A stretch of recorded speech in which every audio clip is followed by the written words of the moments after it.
This is NewHampshireTrackandField.com. I'm here with Larry Martin, Ed Daniels, and Al Halpern. And continuing off what Larry had created in Londonderry, we'll go into the next half, the track and field part of it. So, Larry, how did you get this all started?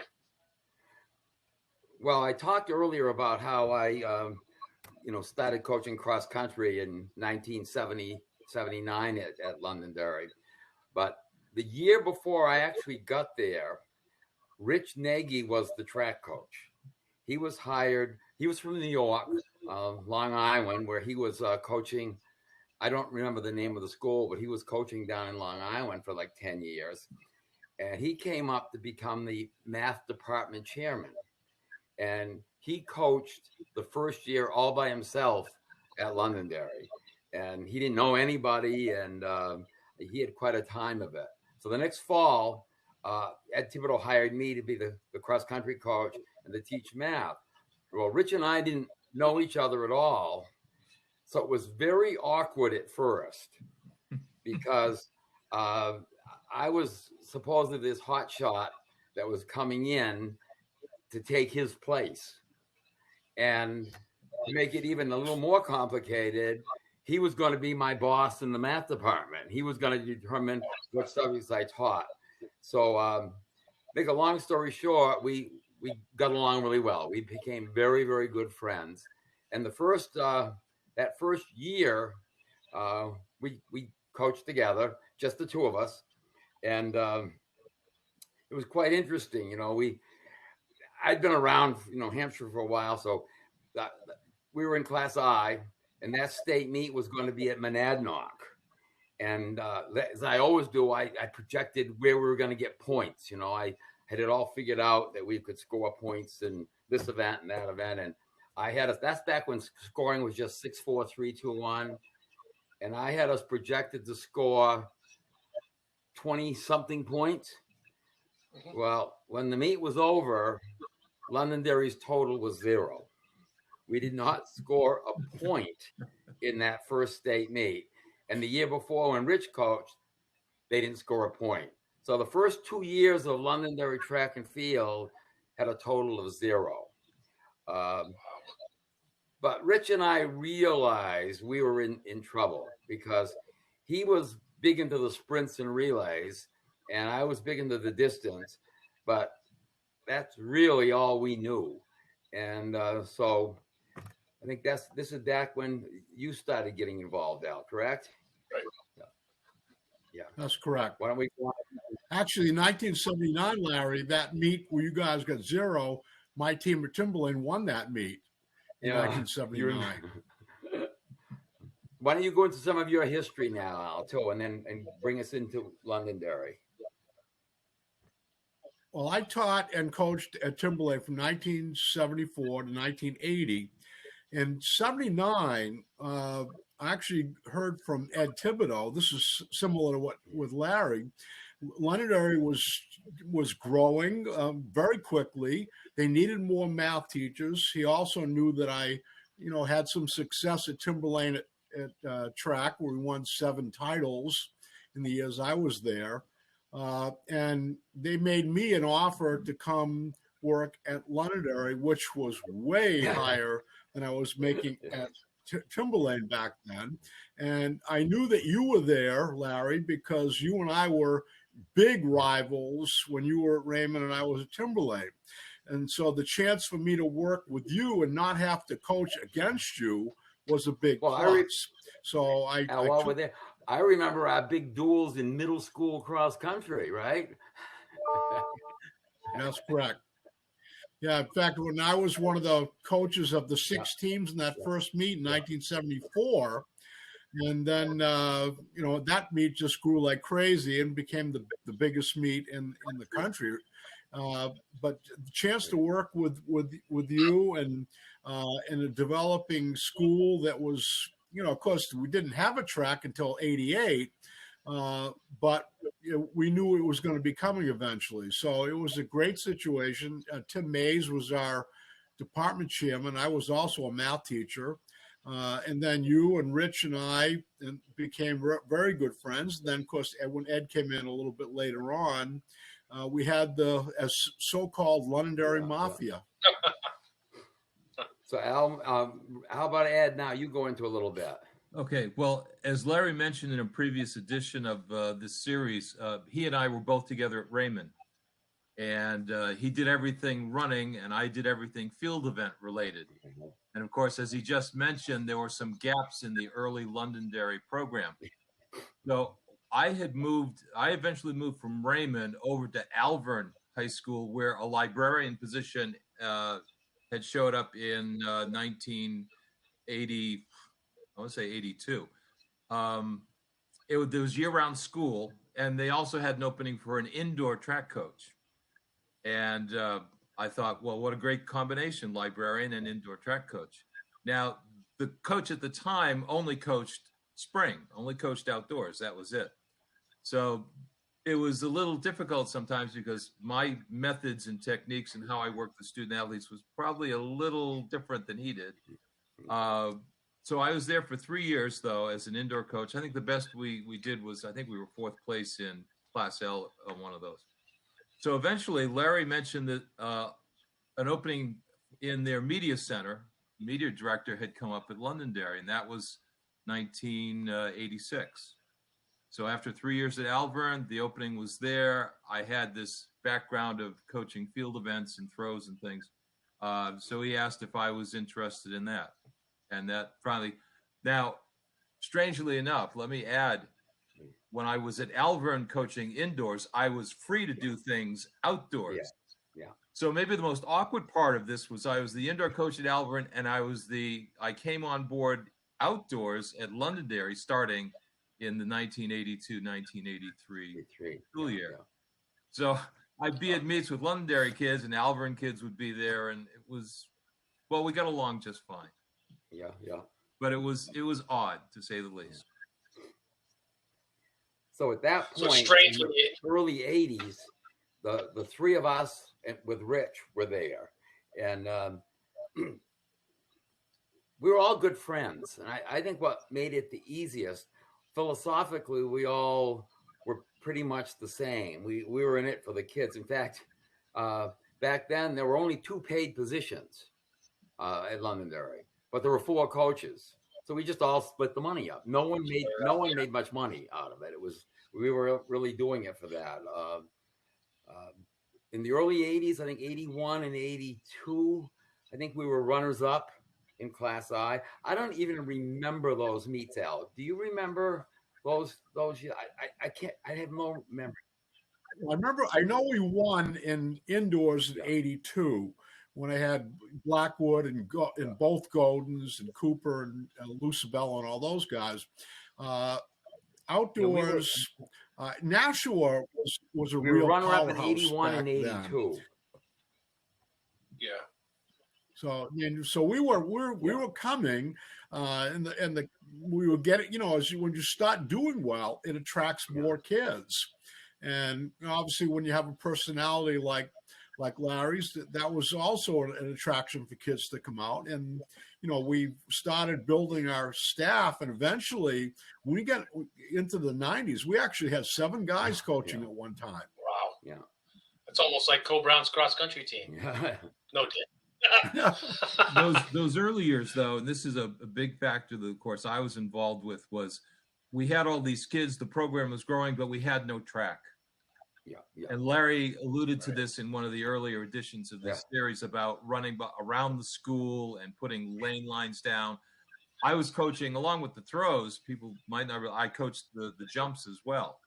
So, again, we were out in the back of this. We had a straightaway to a pole vault pit where they chiseled out of asphalt, put a box in and thing. And we threw off of it wasn't a parking lot, a cement pad, I guess, what eventually is now a parking lot behind the school. We throw it at an angle so we wouldn't hit cars, and it was a challenge at best. And so that kind of still held the program back until that track was built. And that was 88, Al. Was that when the first year we had? 88. So, 88 was the first year we had the track, and then within 1 year, in '89, we ended up winning Class L and then won 3 in a row. And then, of course, in the 90s, the early 3000s, we won 8 in a row at one point. So the facility certainly made a big difference. I mean, one thing I will say, though, about these guys is no one prepares for meets like these guys do. And I think that's one of the keys. Our kids, when they went into a meet, were always ready. That didn't mean they were going to win everything, but they were always ready, mentally, physically, emotionally, psychologically, however you want to put it. Our kids were always ready. Yeah, it's a great testament. Yeah, along those lines, we never really functioned as a team during the week. We literally, the kids were broken up into their groups and would go with their various coaches. In fact, Ed was working at Southern New Hampshire University by then, I think, right? And yes, yep, 86. And you were coming in at like 5 or 6 o'clock at night. So we had kids practicing from 2:30 right up to 7 or 8 at night. And each coach had their own responsibilities, and no one interfered with it. If Al was working with the sprinters, Rich was working with the relays, Ed was working with the throwers. By then, Joe Sanborn was around later. He was working with the jumpers. We just all did our own thing. But the day of a meet, remember our meetings? We would either in the cafeteria or in room 221, we'd get all the kids together. We'd pass out sheets about the meet we were going to have, what events they were in. We'd talk about the meet. That was really the only time the entire team would get together. But it was, like Al said, it was preparation. We made sure they knew what they were up against, what was going on. And then if they had any questions about what we expected of them, at the end of the meeting, they could come up and talk to the coaches. And we were there and very receptive to listening to them. So that organization definitely. Some of your practices, some of the situations you used to have. I mean, when you would be getting there and some of the stuff that went on. Oh, is that for me? You know, you add your yes. your late practices. And well, of course, again, I was working at what was then New Hampshire College in the library. I'd get out of work. We would, if it was indoor track, we'd have to wait till the basketball teams were done in the gym, and we could get gym time. And gym time was like 6 o'clock or 7 o'clock. So we would have our practice, and then I'd head home. But yeah, there was a lot of late hours in those early days. One thing too, I think you guys will agree with, when we put our entries together for a meet, I don't ever remember any arguments about what kids went and where. Even though we had kids like Seth Baldwin, who was a multi-event kid who could have gone in a million places, we always had a really good plan of where the kids would compete, knowing or looking at the big picture at the end of the road. And trying to win that meet. And I think that was really a plus. And again, we tried to win regular season meets, and we would, you know, move kids like Seth around so that we could win that meet. You know, so some of your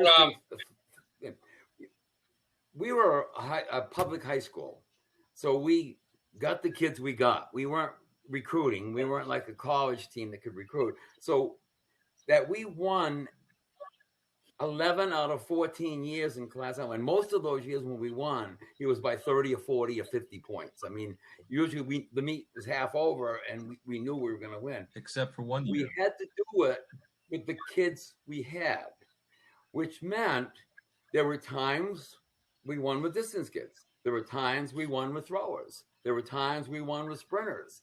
There were times we won with some of each. But whatever we had to work with those kids to make them competitive. Right. There was, of course, one meet in there what were you going to say, Ed? Very, very close. Yeah. If I got the year right, 1990 or 91? Larry, 1990. 90. Yes. Feel free to. Oh, you want me to talk? All right. This meet was at Londonderry. And we were never ahead in the meet. Through the entire meet, we were behind early by quite a bit. It was against Nashville. It was just one high school in Nashville then. And Bob DeMello was the coach. Very, very dynamic guy and very, outspoken kind of guy. And they were winning badly. And then going into the last event was the 4x400. And we were never ahead in it. And going to Scott Fawcett was our rank. He was only a sophomore then. And going into the last one, I bet Nashua was already by the high jump pit. Am I right on that, you guys? The Nashua was yes. Ed and I were down by the discus circle. Right. I remember this. Right. And we looked at it, and Nashua had a good team. Al Graves, I think, was their anchor, who was a real good 400 kid. Yes, he was. And he's way ahead of Fawcett. And, they're on the backside. And, I didn't tell you this. We were behind by 2 points going to that event. 1.5. Yes. 1.5 points. That's why you're good. You're here. All those stats. We were a 1.5. So we're down by the discus area, and they get to the 200, and we're still behind probably by 20 or 30 yards. At this point, I turned to Larry and said, it's been a good run. We've really laid it out there with the kids. They've done their best. Okay, it looks like we're not going to win. So we're walking up towards the finish area, and we're not even watching really at this point. Our heads are down, and all of a sudden, on our track near the finish area, there's a big cluster of trees. And all of our fans, we had a lot of people that used to come to our meets, the parents, but some other people in town, because we were winning and not much else was winning back then. All of a sudden, the fans start yelling and screaming. And Fawcett is running this kid down. And right at the end, Al Grace throws his arms up like in victory. And Fawcett lunges at the line and literally dips under probably his right arm on the inside. On the outside. Yeah, it was Graves was on the inside. Fawcett was in the lane okay.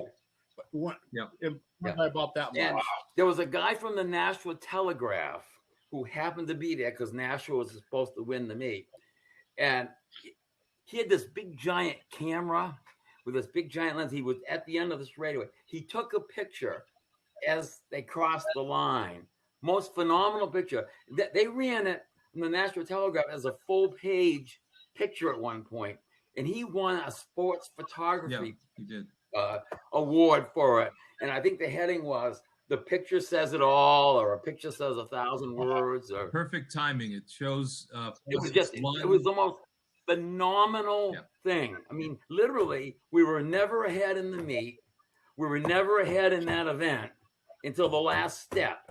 And once he crossed the line, we beat them by 2 points in that event. So like Al said, we were down by 1.5 points. We won by half a point, 95 to 94.5. Yeah. This is bad, though. Now, the interesting thing, too, was back then there was no video. I mean, there was no automatic timing. So Lenny Ogden, who was the school librarian, is up on the scaffolding with a video camera taping the end. Now, I'm the only one that's at the finish line. Larry and Ed are way down the track. So I saw Scott come in, but we weren't sure. So they took the tape and they went inside the custodian's room. Remember that? They went in there to look at it. And even though people are jumping around, it took them a few minutes. Then they come out and said, "It's official, Londonderry won," and the people went nuts again. But as many exciting finishes as I watched in these NCAA basketball games, never in my life will I ever see a finish like that again. Oh, that's exciting.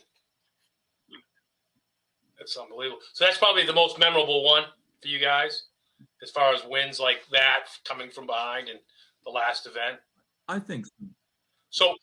Oh yeah, I think absolutely. We've won some meets, like Larry said, by a lot, and those meets are over early. This one went to the last step of the last race. So on paper, when you went into that meet, did you do the math and think you were going to win, or were you kind of the underdog in Nashua? Were you the favorites? I think we were the underdogs. We always have projections, and because when you do projections, we always give the nod to the opponents, so that if we happen to do better, it makes it look better for us. And I'm sure it was I don't remember exactly. I bet you in one of my files downstairs, I probably have the predictions that we made. But I know Nashua was the favorite. And Al Graves, I went over, remember after that race, he was over by the fence near the long jump pit. I went over to him and I walked over and I just didn't know what to say. I put my hand on his shoulder. I didn't say much. He was literally in tears over there. But you know, and that actually happened to him the following week when he got beat by a runner from Merrimack in the Meet of Champions. So it was tough for him. How about what did Bob DeMello have to say? Because he was a great guy, you know, and he was gracious winning, a gracious, you know, if you lost. Because when I was at Portsmouth, Nashua and Portsmouth, we had those 1 point state championship back and forth. I think he was. And DeMello was. He was gracious. A little, like everyone was, a little hyped up, not knowing for sure. And it wasn't really until that videotape made it up to the Cassodes there. They put it in slow motion. They stopped the frames, and they could see the lunge ahead of Al Graves, where it was certainly they know they got the call right. But everybody had a little bit of doubt, I think, until that tape was looked at. And again, the rules allowed for that at the time. Right. So, are either one of you still there at Londonderry? I know, Ed, I think you're still coaching, right? I'm still coaching. I'm assistant coach at SNHU for the women's team with their throwers. Oh, okay. But you were helping you were helping, I forget his name now, kid that was good 2 years ago. Patrick Haggerty. Yes. Yeah. I left finally in 2002. That had been a 20-year run there, and I had two good throwers, Jim Mitchell and Eric Lundquist. And in fact, Lundquist won the New England Discus that year. I wasn't there. Did you know that? Oh, we thought you were done for the night. Yeah. Good to have you back. So I'm just where I've gone. So I left it 2002, but I kept getting asked back to the school. There would be a group of kids, or there'd be one kid and I kind of re-retired in 2017 or so, and then Patrick Haggerty's parents, his mom and dad, asked me to go back and coach him. So I did make finally a clean break after he graduated. But I got this extended run of years coaching at Londonderry, right up until 2019. I've got a along those lines an interesting story. Ed does a lot more than just the throws. He's also a very good pole vault coach. In fact, he's the reason for the last 15 to 20 years, Londonderry has had a very good pole vault coach. Really? That was another guy that worked with us through all those championships, Bill Newcomb. Oh, he's rose up again? No, he's still there. I'm not sure. Yeah, he's still there. He's breaking up.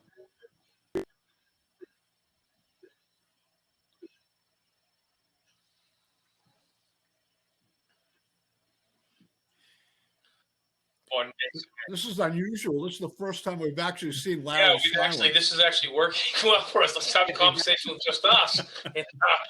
Right. I think Greg's probably going to work on him. Yeah, he'll work on him. But no, I didn't know that he did pole vault. And I still think pole vault is probably the most it's probably the one event that if you can get good pole vaulters, you can score a lot of points. Yeah. You know, there's not a lot of teams that capitalize on Bill, after I got kind of wrapped up, Billy Newcomb, who was, I think, still the athletic director at the time, had an interest in it. He had coached, his son had been a decathlete, so he had to coach his son in the pole vault. I actually was, this is that Pinkerton Londonderry thing. His son was at Pinkerton, and I coached him in some of his throwing events when he competed in the state decathlon. In Nashville. Oh, wow. On Sundays when you were doing those coaching things, yeah, they were secret. Off days, yes. And then of course, Bill. Once I really did finally leave, Billy took up the pole vault. Wow. One thing too, Jim, I will say that all of us have always been happy to help other kids from other schools. I know, for example, like I've been starting the meets once I stopped coaching for a long time, and I was always offer to coaches and kids to help them with their starts. The number two things, it would help them, but also it helped me make sure I got less false starts in meets. And we never wanted any money for that. We just thought it was something we would do to help New Hampshire track. Yeah, that's pretty interesting. And I think that's the great thing about New Hampshire. Like, you want to help the kid that's next to you that wants to help out. I remember having, with Forrest and Max Island. Max Island's one of his rivals. I remember talking to Max Island, like he was not even going to go to MOCs, but I'm like, you got to capitalize on this and make the best of your day. But you feel bad for a kid who's down and out or whatever, or a kid that comes to you and they may not have the same coaching, at some of these other schools, but it's nice to be able to do that. And especially if you have a expertise in something that they need. And I know I've seen Ed around forever, and I know you've done that. And it's just a great thing for New Hampshire to have that. But Al, what was your favorite thing to coach? Well, I love the sprints. I mean, I was a 440 yards in high school. We didn't have meters back then, but sprints are my favorite. And I love doing the relays, and I worked with Rich quite often in doing that. And of course, we were fortunate that we won the indoors in 1998, the National Sprint Medley Championship, when we had Phil West and John Apostles, Charlie McGinnis, and Todd Swenson was our anchor in the 800. So I love that. And one thing too, I learned a lot about hurdles from Ed. Ed did a lot of stuff with the hurdlers, and I worked with them, especially getting them out of the blocks to get over to the first hurdle. But the nice thing is that we had so many coaches that were so good, I didn't have to worry about a lot of those events. Although even indoors, when Larry wasn't official, he was still helping with the distance events. Ed was still coaching a lot of our technique guys. It's a great situation. In fact, when I was talking to one of the college coaches one time, and I told him the number of people we had working, he said, "Gee, I wish we had that many at our school." It might have been the coach from Michigan, actually. So it's funny. Here's a public high school with more track coaches than one of the biggest colleges in America. So who was the long jump coach out of you guys? What was that question? Well, Joe Sanborn did it when he came in, but originally way back, Paul Dutton. I'm not sure who it was way back. Dutton. Paul and Joe did it together for a while, and they were very successful too. You had that jumper, Tristan Hall, he was outstanding. He was probably your best jumper, right? I would say over the years. Seth. We had a 6'6" high jumper in there. Yes. Smith. Yeah. I mean, you've had it all covered at one point. We had one year with 3 20-footers. Yeah. Wow. I think we had 5 at one time with that 91 team that scored a ton of points. I think there were 5 of them over 20 feet. There was Ed Carr, there was Fawcett, there was Normandin. I think Mike Lim was in there, and there was somebody else that I'm forgetting, but I think we had 5 of them. So they, again, when you get kids that are good, they make each other better by competing against each other. Yeah, that's incredible how you guys did that. No, Ed, when you had those 50-foot throwers, they were good discus throwers too. Yes. I mean, they were right up there. Usually, almost all the really good shot putters I had always doubled back in the discus and could do both. Yeah. I actually. Do you find many you can throw a javelin also? Javelin, does it usually stop right there? Very different. Very different. I've rarely found a shot putter who was also a javelin thrower. I mean, you might find a really good decathlete who's just multiply good in everything, who can do both, but It's extremely rare. They're just so different and require different builds, different ranges of motion and flexibility. And it's really hard to find someone who's really, I would say Ryan Mihalko at Pinkerton probably is the best high school example that I can remember in my time who did both. Yeah. Right. And he had the record for a long time. He was a few years after my year. I've got a good story on him too. When he set the record, it was at Keene High School. I don't know what year it was. It was at Londonderry at the time because it must have been the Media Champions, or I think it was the Media Champions. I'm out in the outfield for some reason. I have no idea why, but they have these flags and stuff out at the end of the javelin thing, and this Pinkerton kid gets up and throws the javelin, and it literally went beyond where these flags were. It literally went out of a whole section. It was like 220 something, Ed? 220, 225 or so. Yeah. It was unbelievable. I mean, I just sort of stood there and went, wow, it was an unbelievable throw. Yeah. So did they change the javelin after Mihalko? Because I know that McCulloch kid had it for forever, and then the changes went into effect in the mid to late 80s. Mihalko was like 83, 84, 85. Okay, yeah. Yeah, 85, I think. Because I was 83 my spring season. I think it was 86. So it had to be the Media Champions then. It was at Keene at that point. Because we went to...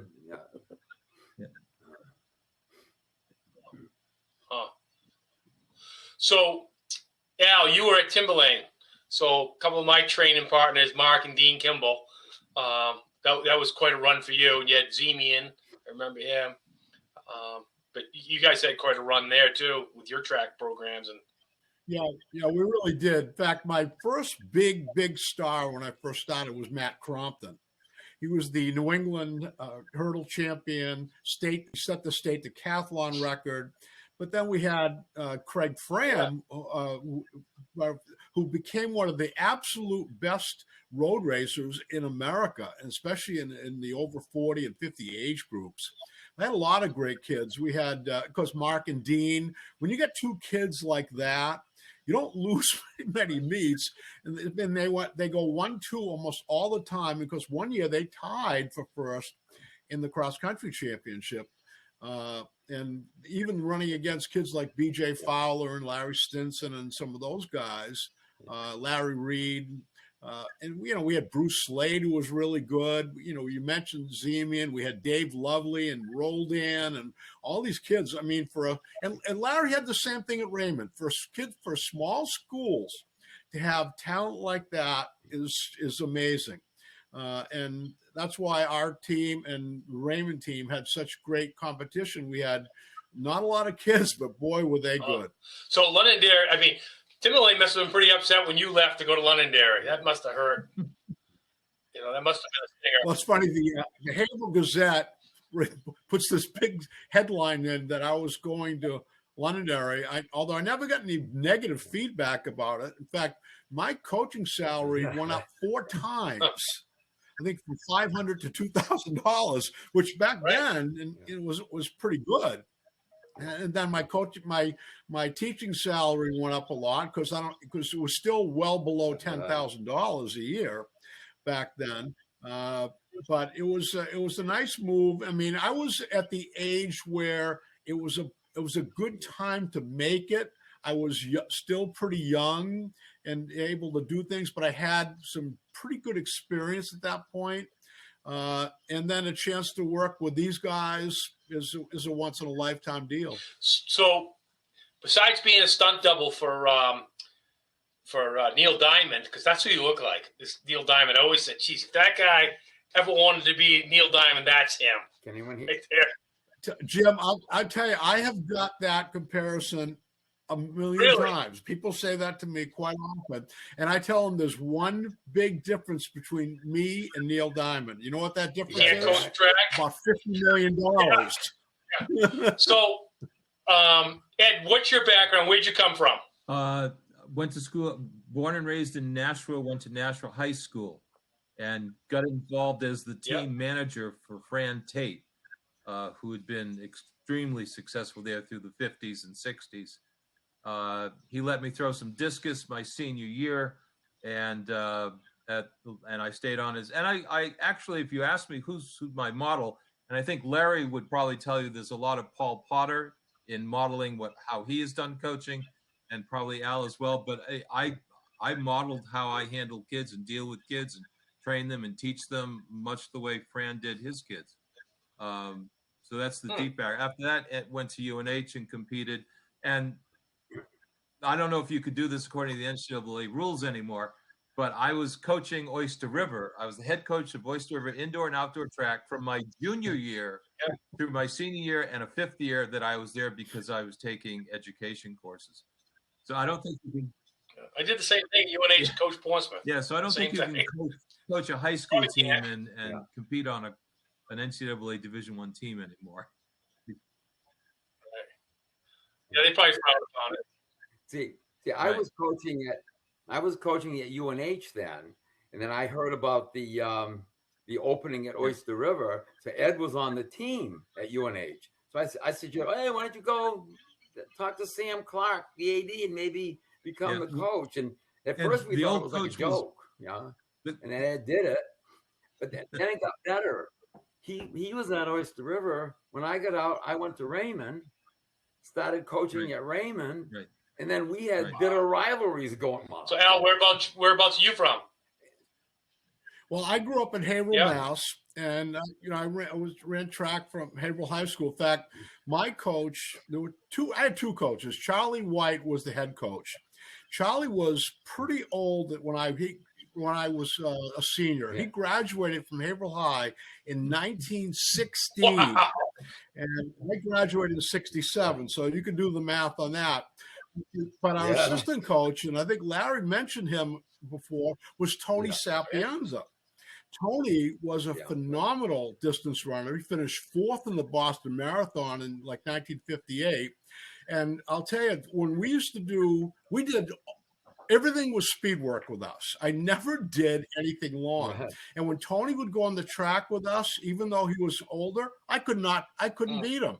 He was that good. In fact, Larry knows, in fact, in 1987, when Tony passed away at a meet down at Brown University, and Larry, I believe you were there right during that meet. Yeah, when he died. We heard about it the next day.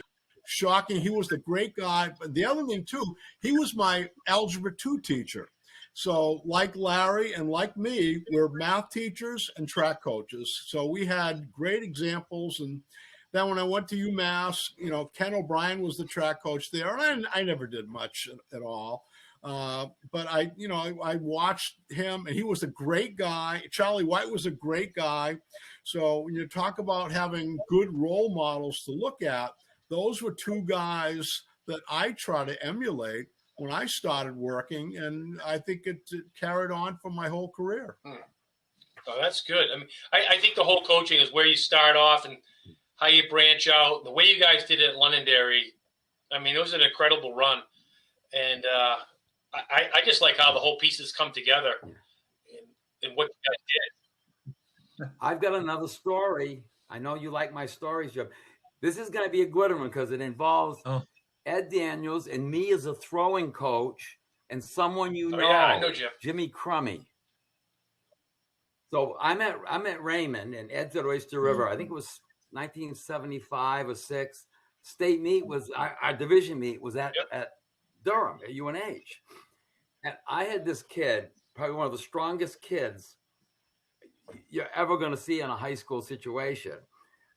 He threw the shot put, discus, and javelin. His senior year, but he hadn't thrown the discus much because he wasn't that coordinated to do that. But he was a real good javelin thrower. He used to bring the javelin home on the bus with him to Deerfield so he could go throw it around out in the field. And he got his strength from throwing hay bales up on the hay wagon when they did the haying in the fall. But anyway, we're in Durham. Crummy's the top seed in the shot put in the javelin, but he hadn't done the discus. I think it might have been his junior year. So he had only thrown it a couple times, But I had him do it because Class M was really weak in the discus that year. And he only threw like 110 or 15 feet. But he was like the 6th seed or so. Yes, I don't know if you remember this, Ed, but the discus was way out in the field. Yeah. Jim Crum, I didn't even go out and watch that kind of stuff then. Jim Crummy comes in to me and says, "Hey, Mr. Martin, I just did pretty good in the discus." "Well, what you doing?" He says, "I think I'm in 6th or 7th. I think I'm going to make the finals." "Well, that's good, Jim, but you got to do better than that." "Or you got to throw it further." Okay. He goes back out. He comes back in later. "I did what you told me, Coach. He maybe got second. I threw it further." I think he got did he win 20. it or did he get second? Pretty good. Yeah. I mean, but he got big points, way better than the other, because I coached him to it. I told him to throw it further. Ed used to get so mad at me. He'd get so mad at me when I would I'd say, "Yeah, I got a better thrower than you got now." Oh.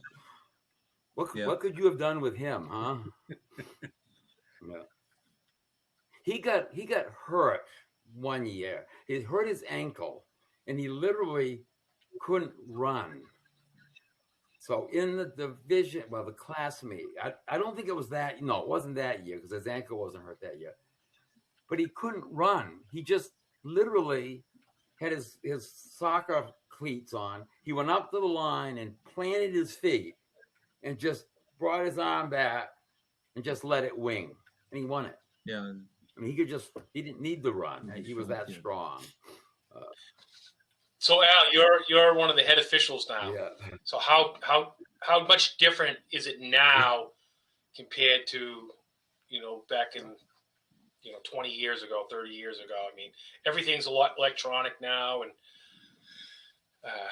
you guys do a great job. There's no doubt about it. But is it a lot different, like the officiating and the close calls and the false starts? What do you feel about that? Well, for me in the sprints, one of the big differences when I remember I first started my first track meet, and I looked it up at one time, April 18th, 1974, Timberlane hosting Somersworth. And back then we had those old gill starting blocks. We had to actually pound the stakes up from the front of the blocks into the grass because Timberlane had a grass track back then. And of course, the equipment is so much better now. Just the track run on. The starting commands are still the same. Although I think the longer I've done it, the better I've got. I mean, I had never started a meet before then, but John Cahalan, who I work with, said, "Al, you got to start. I'll run the finish line." And I knew what the commands were because I was a sprinter. And I think, as time has gone on, we've improved. I mean, obviously the timing systems are phenomenal now. I love doing it. I love working with the kids, and I'll do it as long as I can. Along the officiating lines, thanks. Way back, Ed, I'm going to do it to you again. When we used to have the state meets indoor track at UNH, and we didn't have automatic timing. It was an absolute nightmare because officials didn't even get paid, even for the state meet. Coaches literally had to do the timing. And so I would take 6 coaches and put them on the line and say, "You're picking first, you're picking second, you're picking third, you're picking fourth, you're picking fifth, you're picking sixth." So then we got the idea that, we had times we had no clue what was going on. So Ed was a librarian at that time, and he had this big, giant video recorder. And so we put staging behind the finish line, and Ed would tape the finish. Well, I don't know what year it was, but it was in the finals of the dash, 55-meter dash. The kids come down, and literally, they come across the line. It's like all 6 straight across. I'll never forget Luca Colwis, who coached at Hollis. He was on first place. They cross the line, and Lou just says, I didn't get it. And then whoever was in second, every one of them says, they didn't get it. I said, shut up. Ed, let's go in the back room at UNH, and we're going to look at the video, and we'll figure this out. So Ed looks down at me and says, Larry, I didn't get it. I said, Ed, we're going in the back room to look at it. And he goes, oh. We go in the back room, and we all burst out laughing. We're in the back room. We don't have it on video. We don't have anything. But I made a very profound statement. I said, all the people standing there on the line had no clue what was going on. So no one does. We're going to sort through it and do the best. What more can you do? We're going to do the best that we can. Does anybody have an exact one? So someone maybe knew fifth, and then someone maybe, you know what I mean? And we just worked it out and did the best we could. But we came out, we announced the results, and everybody agreed with it because we'd gone in the back room and looked at the camera. So we've come a little ways now. Now we have Rick Berryman who can actually look at the camera and tell us what's going on. I mean, that's a big thing that Rick Berryman and Rich Nagy did.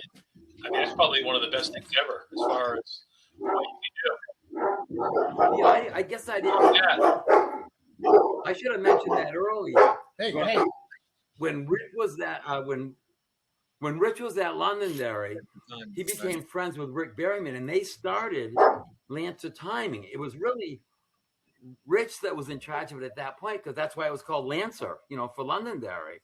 And they became very good friends and started the company together. And wow, I mean, for example, one big thing that came out of it, they were so good at it. They were beta tested direct athletic stuff. New Hampshire was the first state that used direct athletics. And because they were the first ones doing it, New Hampshire doesn't pay fees to direct athletics. We use direct athletics for our state meets and stuff, but it's grandfathered in. We're free because of Lancer Timing. It's just phenomenal what those two did. So a lot of that stuff born right out of Londonderry. I was reading today the real track meet that you guys have. I never knew what it stood for until today when I was researching all that. I never knew it. And I'm looking at it and go, oh, that's pretty good. But I was trying to come up with some other acronym out of those four letters to zing you tonight, but I couldn't come out of anything. So, but no, that was What Jimmy's talking about. Sue Johnson runs this big invitational usually the week before the division meets at Londonderry, and it's a really, really great meet. But she calls it the real REAL, each one capital with a period. Rich, Ed, Al, and Larry. She does it in our honor. And the neat thing is we're all there. If you guys could change one thing about track and field, I don't care what it is. Like, I know Ed would probably want to add the hammer throw and a bunch of other things, but what would you like to change about it in New Hampshire? Ed, would it start with you? The hammer would be nice. But I understand the impracticality of it in, most every school in the state, because you have to have a field, an open field where you can build a cage and put holes in the ground, for a good part of your spring. So it's not really usable, space not usable for any other sport. But yeah, I think adding that'd be my first choice. How about you, Al? Well, I'll tell you, we've gone to a bunch of big meets and watched the steeplechase several times, which is it's a really neat event. But, again, you have to alter your track. You've got to do a lot of work, which would cost money. I wouldn't mind seeing an extra relay. I mean, it could be a 4x200 distance medley relay, which is some kind of a medley would be nice. But again, when you don't have a lot of kids to try to fill those relays, becomes different. Then you got to simply focus on one and try to do the best you can. I know Ed thinks I'm going to jump in here with adding the 5,000 or the 10,000, but I don't think they should be in high school. Do you think the relay should be weighted more, like more points, or no, because of that reason Al spoke of? you don't always have the amount of kids to do it. Oh, I have another Yeah, go Rich ahead. Nagy story. Should I bring that up now? Remember I said earlier, Rich Nagy was the math chairman at Londonderry. And through the 90s, I think we hosted the Class L meet just about every year. And we were involved with, all kinds of championship things. Well, Rich was able to do an awful lot of that work because he had what was called math aides. And every period during the day, he had smart kids who, rather than have a study hall, they were in the math office. And they were doing things like putting packets together. Doing numbers for we could actually run all the big meets because he had access to free labor. And one thing too that Larry will know, that our managers that we had for track were the best math kids in Londonderry High School. A lot of them went to MIT, Harvard, a lot of other Ivy League schools, and they were brilliant doing splits on the go, which a lot of times people would have to write them down and then do the subtractions afterwards. But we were fortunate, and they loved their jobs, and they were great at it. So, another thing that happened, Jimmy, at Londonderry, we got kids coming out later in their academic lives, like juniors and seniors coming out for track for the first time. And I think that was because we were doing well.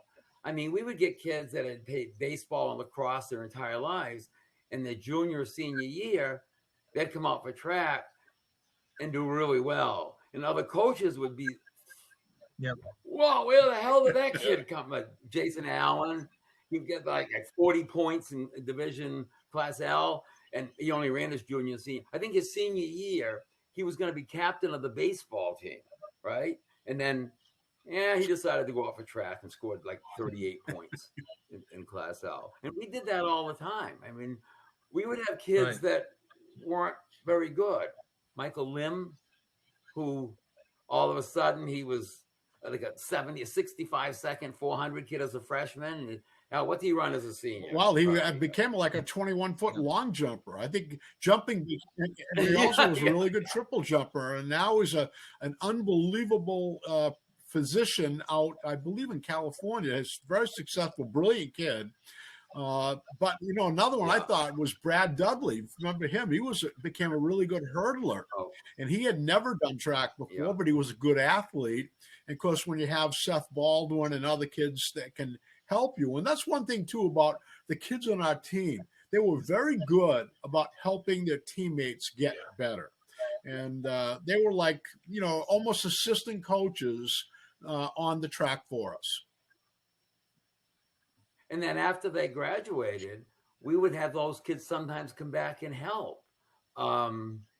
Jimmy Norman. Oh, who's the pole? Eric Eastman came back and worked with the pole vaulters. Jimmy Normandin, he came back and worked with the jumpers.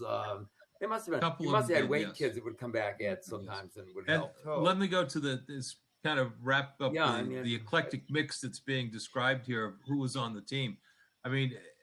Even in our day, we had some competition with the do my sport all year type of, athletes, but we had football players, we had soccer players.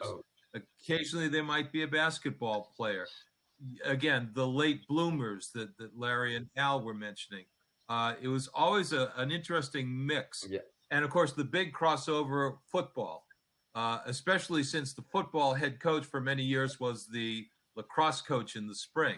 But we would get our fair share of linemen and linebackers occasionally to be the throwing group. Yeah.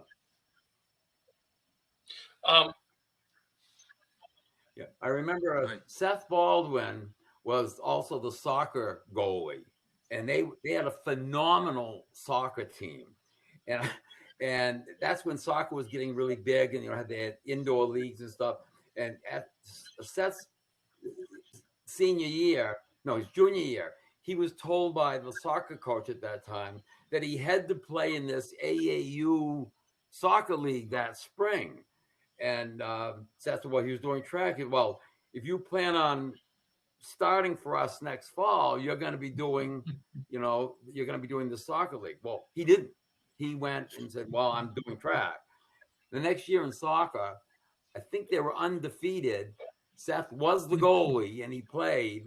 And I think he had 7 shutouts during the year. So doing a couple of sports wasn't necessarily a bad thing for him. Jim, I have a little story to tell you. When we had this really good stretch in the 80s and 90s, a lot of coaches, were interested to see what we were doing to become so good. Well, in 1998, Larry, remember this, we were down at North Carolina State University for the national championships. And Larry and I were out to dinner with John Snell and Mike Monahan, who were the coaches at Merrimack. Yeah. And they basically said to us, what are you guys doing to get so good? And then, of course, we mentioned we have a whole bunch of coaches that are helping us so that we can specialize to help kids get better. And all of a sudden, you'll notice that Merrimack started to do that. Yeah. And then you notice that schools like Cole Brown get more people involved. And people would catch on and said, like, if we can get more people in to help our kids, we're going to get better. And we didn't mind sharing that with them. We were all good friends. And you notice that Merrimack got real good and continued to have a really, really successful track program. I do believe that's the key. Yeah. Through all of this, Jimmy, I never really thought of myself as the track coach. I thought of myself as the track manager. I mean, I got the people in and I let them do their, I don't know a lot about track. I know the distance events, but sprints, starting, shot, I knew I couldn't do it, but I knew I could get people in to do it. And that really was, no one can do it all. I mean, Ed, you've tried to a couple of times. You had to, you were at Halpern and you were by yourself, Oyster, but it's impossible to be really good and to give all the kids a good experience by yourself. It's just an impossible thing. No, you guys done a great job there. Get help. And so we're about up to our time, but let's wrap this up. And I just want to congratulate you guys for all you've done on behalf of New Hampshire, for Londonderry and the various towns you came from. I feel a big privilege to even be able to interview you guys and talk to you.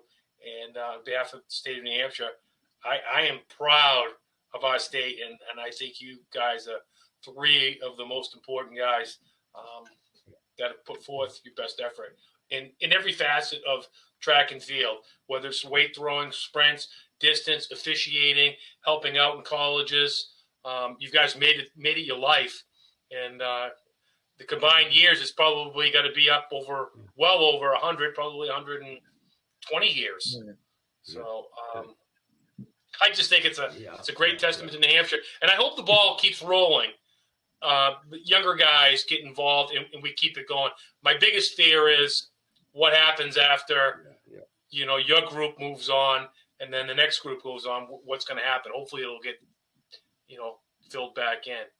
But I thank you guys, and great interview, great talking. I learned a lot. Thanks, man. All right, Appreciate thank you. Thanks for Thank doing you, it, Jimmy. Jimmy. We'll see you, Ed.